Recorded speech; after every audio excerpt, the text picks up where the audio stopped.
Have you ever felt like the world was against you? Like your faith was being tested beyond limits? This is the story of a man who stood boldly before kings, called down fire from heaven, and proved that the impossible is possible with God. This is the unforgettable journey of Elijah, the prophet of fire, the voice in the wilderness, and a man who showed us what unwavering faith looks like. Let's walk through the valleys and mountaintops of Elijah's life and discover the powerful lessons God still wants us to learn today. Out of the dry, sun-scorched wilderness of Gilead, a figure steps forward. He is not clothed in royal garments, nor does he carry the polished words of a diplomat. Instead, he bears the fire of conviction and a heart fully surrendered to God. His name is Elijah, and this is his beginning. No grand introduction, no lengthy genealogy, just a sudden burst into history. Elijah the Tishbite appears like a bolt of lightning before King Ahab, one of Israel's most corrupt rulers. With courage that could only come from heaven, he declares a prophecy that shakes the very land beneath their feet. As surely as the Lord, the God of Israel lives, the God whom I serve, there will be neither dew nor rain in the next few years, except at my word. 1 Kings 17:1. In a time when the people of Israel had turned to idols, bowing before Baal, the so-called god of storms and rain, Elijah's words cut like thunder across a silent sky. He was not only declaring a drought, he was declaring war, a war between truth and deception, between the living God and the false idols of the age. This single sentence from Elijah, bold, unwavering, and filled with divine authority, marks the beginning of a spiritual revolution. One man, chosen by God, dares to stand alone against a wicked king and a nation in rebellion. Who is Elijah? A man like us, but with faith strong enough to stop the rain. And with this one moment of truth, a journey of miracles begins. After delivering the divine warning to King Ahab, Elijah does not stay to witness the chaos. God, in his wisdom, immediately sends his prophet into hiding, not out of fear, but into preparation. Leave here, turn eastward and hide in the Kerith ravine, east of the Jordan. You will drink from the brook, and I have directed the ravens to supply you with food there. 1 Kings 17:2-4. Can you imagine it? The man who just stood before royalty is now alone, in the wilderness. No crowds, no comforts, just the whisper of a brook and the rustling of wings.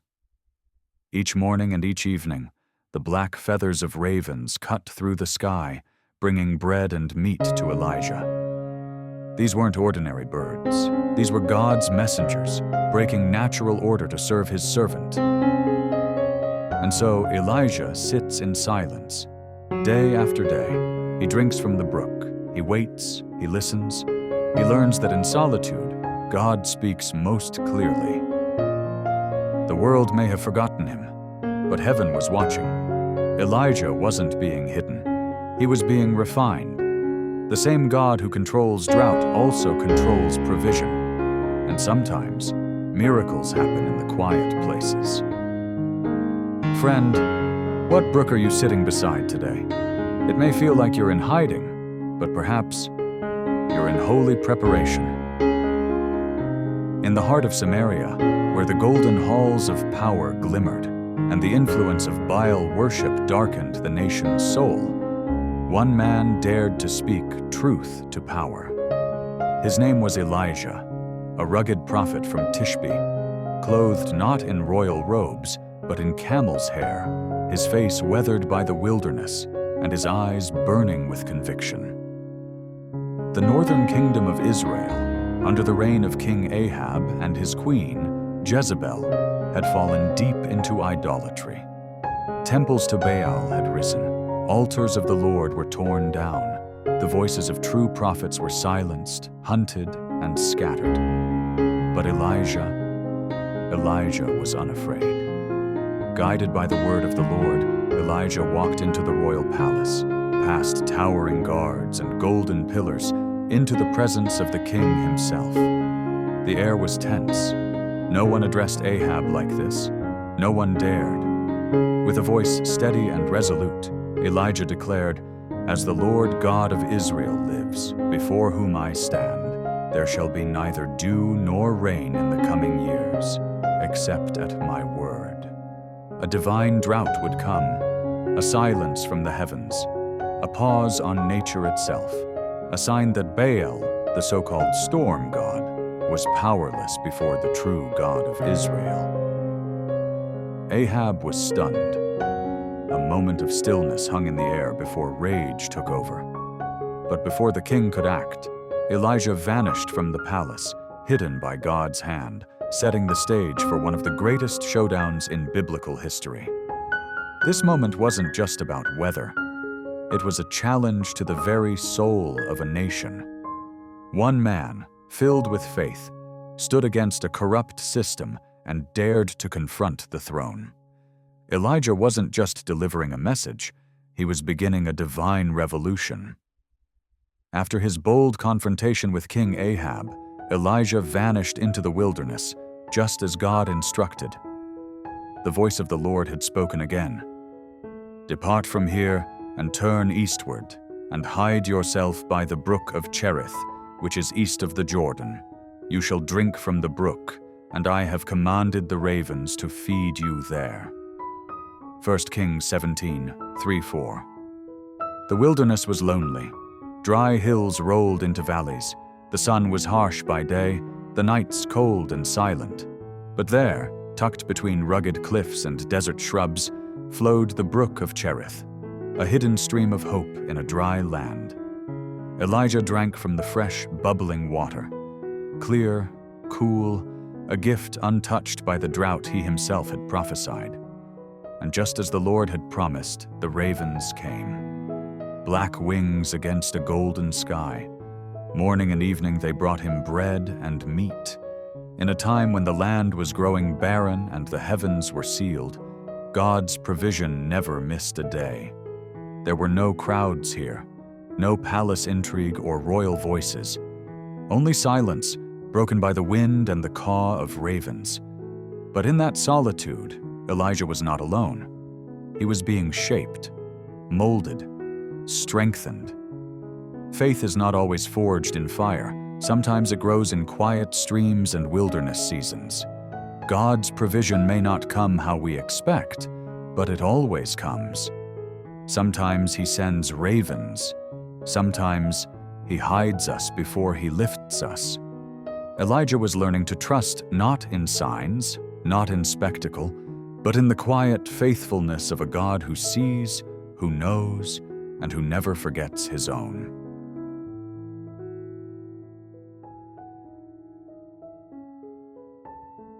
As the brook at Cherith slowly dried, the Lord spoke once more to Elijah.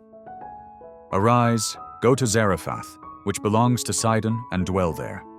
Behold, I have commanded a widow there to feed you." 1 Kings 17:9. Zarephath. A distant town, far from Israel's borders, a place outside the covenant. And yet there, in the most unlikely corner, God had appointed a woman, not of power or wealth, but of poverty and desperation, to play a role in divine history. When Elijah arrived, he found her gathering sticks at the town gate. She was thin, weary, and dressed in worn clothes, evidence of the drought's cruel toll. Her son clung to her side, equally gaunt. And as Elijah asked her for water, then dared to request a piece of bread, her broken reply revealed the depths of her situation. "As the Lord your God lives, I have nothing baked, only a handful of flour in a jar and a little oil in a jug. I am gathering a couple of sticks that I may go in and prepare it for myself and my son, that we may eat it and die." 1 Kings 17:12. But Elijah, speaking with calm assurance, offered her a promise. "Do not fear, for thus says the Lord, the God of Israel, The jar of flour shall not be spent, and the jug of oil shall not be empty, until the day that the Lord sends rain upon the earth." And in faith, she obeyed. Each morning after, she reached into the jar, and there was flour. She poured the jug, and oil flowed. Day after day, miracle after miracle. In the midst of famine and despair, God created abundance in a humble kitchen for a nameless widow and her child. It wasn't a palace, it wasn't a temple, but it became holy ground. Sometimes God doesn't perform the grandest miracle in the greatest place. Sometimes the most powerful acts of heaven happen in quiet homes, among the least expected. Elijah wasn't just sent to be fed. He was sent to witness a faith born from desperation and a miracle born from obedience. Time passed. Days turned into weeks, and weeks into quiet, miraculous months. The jar of flour never emptied. The jug of oil never failed. The widow's home, once a place of sorrow, now carried the rhythm of survival and hope. But even in the midst of provision, life on earth remains fragile. One day, tragedy struck again. Her son, the one miracle she cherished, fell sick, and the sickness worsened. His breathing slowed. His body grew still. Then silence. Death had returned to her doorstep, even after God had fed her household. And the widow, overwhelmed with grief, cried out in anguish to Elijah, "What have you against me, O man of God? Have you come to bring my sin to remembrance and to cause the death of my son?" 1 Kings 17:18. Her faith trembled under the weight of sorrow. But Elijah did not retreat. He took the lifeless boy in his arms, carried him to the upper room where he stayed, and laid him on his own bed. Alone with God, Elijah cried out with passion, with heartbreak, with raw honesty, "O Lord my God, have you brought calamity even upon the widow with whom I sojourn by killing her son?" Then he stretched himself over the child 3 times and pleaded, "O Lord my God, let this child's life come into him again." 1 Kings 17:20-21. And then, the unthinkable. The child stirred, his chest rose, he breathed. Elijah called out, descended the stairs, and handed the boy to his mother. "See, your son lives." In that moment, her broken heart found healing. Her doubts met the undeniable power of God. She fell to her knees and declared, "Now I know that you are a man of God, and that the word of the Lord in your mouth is truth." 1 Kings 17:24. This miracle wasn't just a resurrection, it was a revelation. A woman outside of Israel saw the hand of God and believed. A prophet saw that God listens to desperate prayer. And we see that even in the face of death, God breathes life again.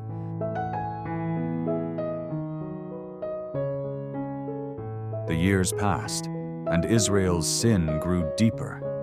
King Ahab, the ruler of Israel, had led the people down a dangerous path, forsaking the God of Israel for the false gods of Baal and Asherah. Ahab's queen, Jezebel, had sought to destroy the prophets of God. The land was suffering. The crops withered. The rain ceased. But Elijah, God's messenger, stood in the midst of the storm, unwavering. He had proclaimed the drought, and now, in the midst of the famine, he was sent by God once more to face Ahab. No longer the humble prophet in isolation, Elijah now walked into the king's palace with divine purpose. He was carrying the weight of God's message with him, a message that could change the course of history. "Go, show yourself to Ahab," God instructed him. And so Elijah went to confront the king, walking with authority that only the Almighty could bestow. The moment Ahab saw him, he sneered, "Is it you, you troubler of Israel?" 1 Kings 18:17. But Elijah, with the fire of God in his heart, stood tall. He responded, "I have not troubled Israel, but you have, and your father's house, because you have forsaken the commandments of the Lord and followed the Baals." 1 Kings 18:18. This was no longer about mere words or prophecies. It was a declaration of truth, standing firm in the face of overwhelming opposition. Elijah wasn't there to make peace or to blend in. He had a mission to reveal the one true God. He called for the ultimate test, a battle of gods. "Now summon all Israel to meet me on Mount Carmel," Elijah declared, "and bring your 450 prophets of Baal and 400 prophets of Asherah who eat at Jezebel's table." 1 Kings 18:19. The challenge was set, a showdown that would reveal whose God was truly in control, the false gods of the land or the living God of Israel. The stakes were high. The fate of the kingdom, the hearts of the people, and the faith of Israel all rested on this moment. The day of reckoning had arrived. The entire nation of Israel, under the influence of King Ahab and Queen Jezebel, had been led astray by false gods. Now, all eyes were on Mount Carmel, where the ultimate showdown between the one true God and the gods of Baal was about to unfold. As Elijah stood on the mountaintop, the air was thick with anticipation. The people of Israel, once so devoted to God, were divided, caught between the fear of their king and the memory of the God who had once led them through the wilderness. And at the base of the mountain, a great crowd had gathered, watching with bated breath as 450 prophets of Baal stood side by side. Elijah, standing alone, was unyielding. "How long will you waver between two opinions?" he called out to the people of Israel. "If the Lord is God, follow him, but if Baal is God, follow him." 1 Kings 18:21. The people, silent and unsure, could not answer. It was clear that they had lost their way, divided in their hearts. Elijah, sensing their hesitation, issued the challenge. "I am the only one of the Lord's prophets left, but Baal has 450 prophets. Get 2 bulls for us.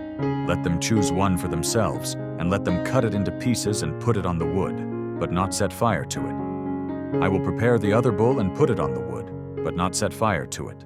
Then you call on the name of your God, and I will call on the name of the Lord. The God who answers by fire, he is God." 1 Kings 18:22-24. The people agreed.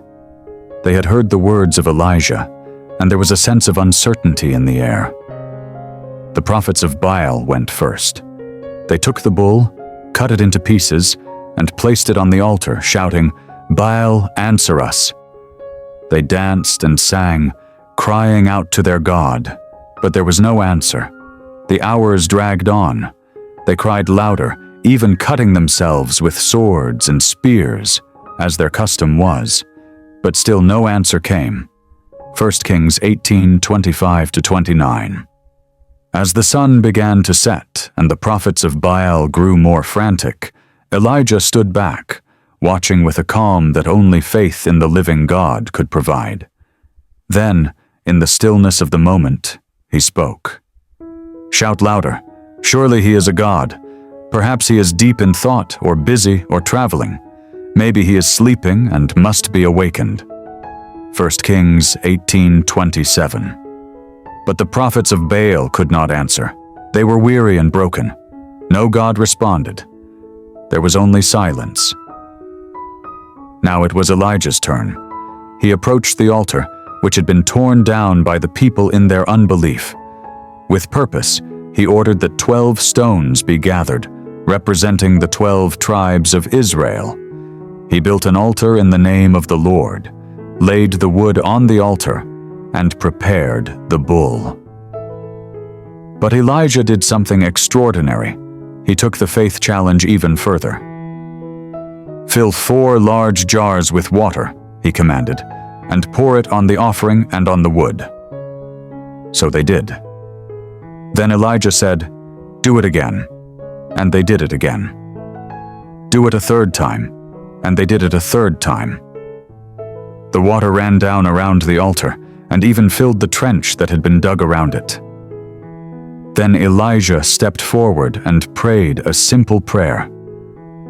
Lord, the God of Abraham, Isaac, and Israel, let it be known today that you are God in Israel, and that I am your servant, and have done all these things at your command. Answer me, Lord, answer me, so these people will know that you, Lord, are God, and that you are turning their hearts back again.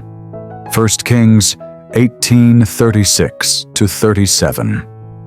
The heavens were silent for a moment, and then fire. Fire from heaven fell with fierce intensity, consuming the offering, the wood, the stones, and even the water in the trench. The people fell to their faces in awe and fear, shouting in unison, "The Lord, He is God! The Lord, He is God!" 1 Kings 18:38-39.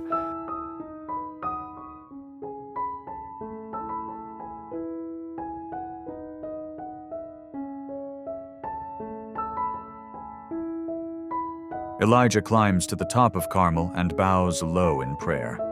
He sends his servant 7 times to look toward the sea. Nothing, until a small cloud, the size of a man's hand, appears. Elijah rises and declares, "Rain is coming, the skies erupt. A heavy downpour drenches the earth. God's mercy follows his judgment."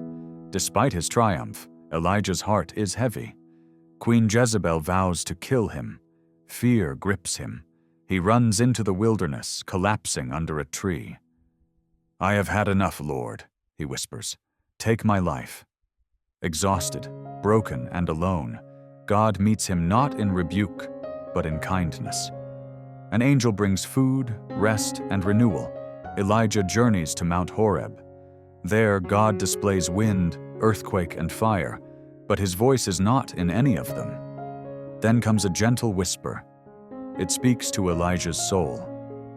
"You are not alone." God reveals that thousands remain faithful. Elijah finds peace in the stillness. Not all miracles roar. Some heal in silence. In his final days, Elijah walks with Elisha, his spiritual successor. He knows his time has come. A fiery chariot descends, separating them. Elijah is taken up in a whirlwind, leaving behind his mantle. Elisha picks it up, ready to carry the mission forward. The legacy of miracles continues.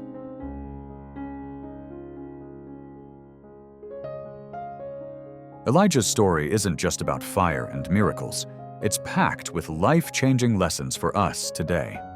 Here's what we learn. God uses ordinary people for extraordinary things. Elijah wasn't a king or a priest, just a man who said yes to God.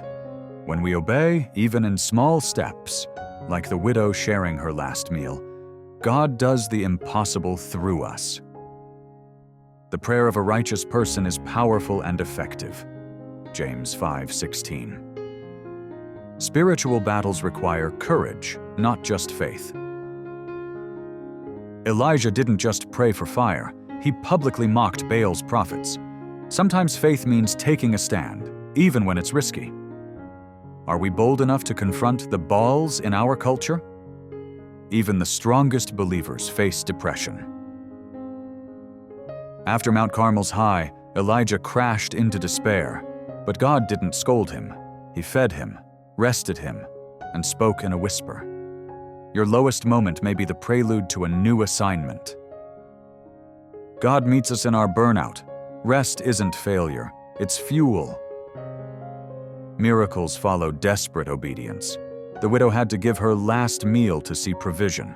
Elijah had to dump water on his sacrifice before fire fell. God's miracles often start where our resources end. What is God asking you to surrender today? God's power doesn't end with one generation. Elijah passed his mantle to Elisha, who did twice the miracles. God's Spirit never retires. Your spiritual legacy is just beginning. Who's your Elisha? Who are you mentoring? Elijah's life proves the same God who sent fire from heaven is ready to move in your life. But here's the question. Will you trust him like Elijah did? If this spoke to you, like this video. It helps others find these truths. Subscribe for more life-changing Bible stories. Comment below. Which lesson hit you hardest?